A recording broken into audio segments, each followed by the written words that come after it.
ನಿಮ್ಮ ಬಿಸ್ನೆಸ್ ಯಾವುದೇ ಇರಲಿ ಅದನ್ನು ಪ್ರಚಾರ ಮಾಡಬೇಕಾದ್ರೆ ಸುಮನ್ ಟಿವಿಯಿಂದಲೇ ಸಾಧ್ಯ. ಕೂಡಲೇ ಸಂಪರ್ಕಿಸಿ. ತೀವ್ರ ಚಳಿಯಿಂದ ಕುರಿಗಾಹಿಗಳ ಬದುಕು ತತ್ತರ. ಸೂರ್ಯನ ದರ್ಶನ ಇಲ್ಲ, ಕುರಿಗಳ ಅನಾರೋಗ್ಯ, ಕುರಿಗಾಹಿಗಳ ಬದುಕು ಸಂಕಷ್ಟ. ಚೇಳೂರು ತಾಲೂಕಿನಾದ್ಯಂತ ಈ ವರ್ಷದ ಚಳಿಗಾಲವು ಕುರಿ ಸಾಕಾಣಿಕೆದಾರರು ಮತ್ತು ಅವರ ಕುರಿಗಳ ಪಾಲಿಗೆ ಅತ್ಯಂತ ಕಠಿಣ ಸವಾಲನ್ನು ಒಡ್ಡಿದೆ. ಕಳೆದೊಂದು ವಾರದಿಂದ ಸೂರ್ಯನ ದರ್ಶನವಿಲ್ಲದೆ ಇಡೀ ದಿನ ದಟ್ಟ ಮಂಜು ಮುಸುಕಿದ ವಾತಾವರಣವು ತೀವ್ರ ಚಳಿಯನ್ನು ಸೃಷ್ಟಿಸಿದೆ. ಹಗಲೆಲ್ಲ ಮಂಜಿನ ಹೊದಿಕೆ ಆವರಿಸಿರುವ ಕಾರಣ ಉಷ್ಣಾಂಶವು ಭಾರಿ ಪ್ರಮಾಣದಲ್ಲಿ ಕುಸಿದಿದ್ದು, ಇದು ಕುರಿಗಾಹಿಗಳ ದೈನಂದಿನ ಬದುಕಿನ ಮೇಲೆ ಮತ್ತು ಸಾವಿರಾರು ಕುರಿಗಳ ಆರೋಗ್ಯದ ಮೇಲೆ ಗಂಭೀರ ಪರಿಣಾಮ ಬೀರಿದೆ. ಕುರಿ ಸಾಕಾಣಿಕೆಯನ್ನೇ ನಂಬಿ ಜೀವನ ಸಾಗಿಸುತ್ತಿರುವ ನೂರಾರು ಕುಟುಂಬಗಳು ಈ ವಿಪರೀತ ಹವಾಮಾನದಿಂದಾಗಿ ತೀವ್ರ ಸಂಕಷ್ಟಕ್ಕೆ ಸಿಲುಕಿವೆ. ಸತತ ಮಂಜಿನ ವಾತಾವರಣ ಮತ್ತು ತೇವಾಂಶದಿಂದ ಕುರಿಗಳು ಶೀತಕ್ಕೆ ತುತ್ತಾಗ್ತಿವೆ. ಪ್ರಸ್ತುತ ಅನೇಕ ಕುರಿಗಳಲ್ಲಿ ಶೀತ, ಕೆಮ್ಮು ಮತ್ತು ನ್ಯುಮೋನಿಯಾದಂತಹ ಕಾಯಿಲೆಗಳು ಕಾಣಿಸಿಕೊಳ್ತಿವೆ. ವಿಶೇಷವಾಗಿ ನವಜಾತ ಮರಿ ಕುರಿಗಳ ಆರೋಗ್ಯ ಪರಿಸ್ಥಿತಿ ತೀರಾ ಹದಗೆಟ್ಟಿದ್ದು, ಮರಿಗಳ ಸಾವಿನ ಸಂಖ್ಯೆ ಹೆಚ್ಚಾಗುವ ಆತಂಕ ಕುರಿಗಾಹಿಗಳನ್ನು ಕಾಡುತ್ತಿದೆ.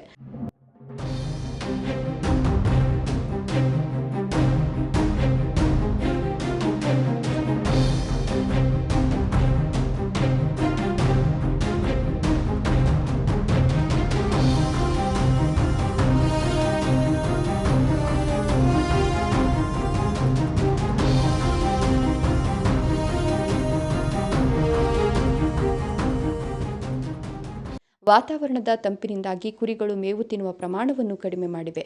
ಕುರಿಗಾಹಿಗಳು ತೀವ್ರ ಚಳಿಯಲ್ಲೇ ರಾತ್ರಿ ವೇಳೆ ಕುರಿ ಮಂದೆಗಳನ್ನು ಕಾಯಬೇಕಾದ ಅನಿವಾರ್ಯತೆ ಎದುರಾಗಿದೆ. ಕುರಿಗಳು ರೋಗಗಳಿಗೆ ತುತ್ತಾದರೆ ಅದಕ್ಕೆ ಬೇಕಾದ ತುರ್ತು ಔಷಧ ಮತ್ತು ಲಸಿಕೆಗಳನ್ನು ಪಡೆಯಲು ಆರ್ಥಿಕ ಸಂಕಷ್ಟ ಎದುರಿಸುತ್ತಿದ್ದಾರೆ. ಈ ಸಂಕಷ್ಟದ ಹಿನ್ನೆಲೆಯಲ್ಲಿ ಕುರಿ ಸಾಕಾಣಿಕೆದಾರರು ತಕ್ಷಣವೇ ಜಿಲ್ಲಾಡಳಿತದ ನೆರವಿಗಾಗಿ ಮನವಿ ಮಾಡಿದ್ದಾರೆ. ಪಶುಸಂಗೋಪನಾ ಇಲಾಖೆ ಮತ್ತು ಸ್ಥಳೀಯ ಆಡಳಿತ ಮಧ್ಯಪ್ರವೇಶಿಸಿ ಕುರಿಗಳ ಆರೋಗ್ಯ ತಪಾಸಣೆ, ಚಳಿಗಾಲದ ಕಾಯಿಲೆಗಳಿಗೆ ಅಗತ್ಯವಿರುವ ಲಸಿಕೆ ಹಾಗೂ ಔಷಧಗಳನ್ನು ಉಚಿತವಾಗಿ ಒದಗಿಸಬೇಕು ಅಂತ ఒత్తాయిస్తున్నారు. అమానుల్లా నా పేరు మల్లేపల్లి. ఎన్ని ఉన్నాయి? ఉండే 70 జీవాలు ఉన్నాయి, పిల్ల బిట్టరాని.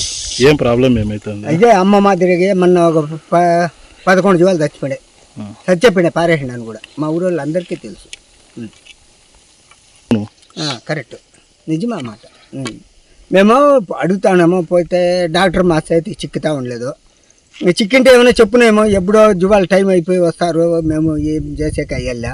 అట్లా ఇట్లా పోగొట్టుకోవడం కూడా చాలా పోగొట్టుకోవాలి. 11 జీవాలు పోయినాయి, అన్ని పారేసిండేటివి.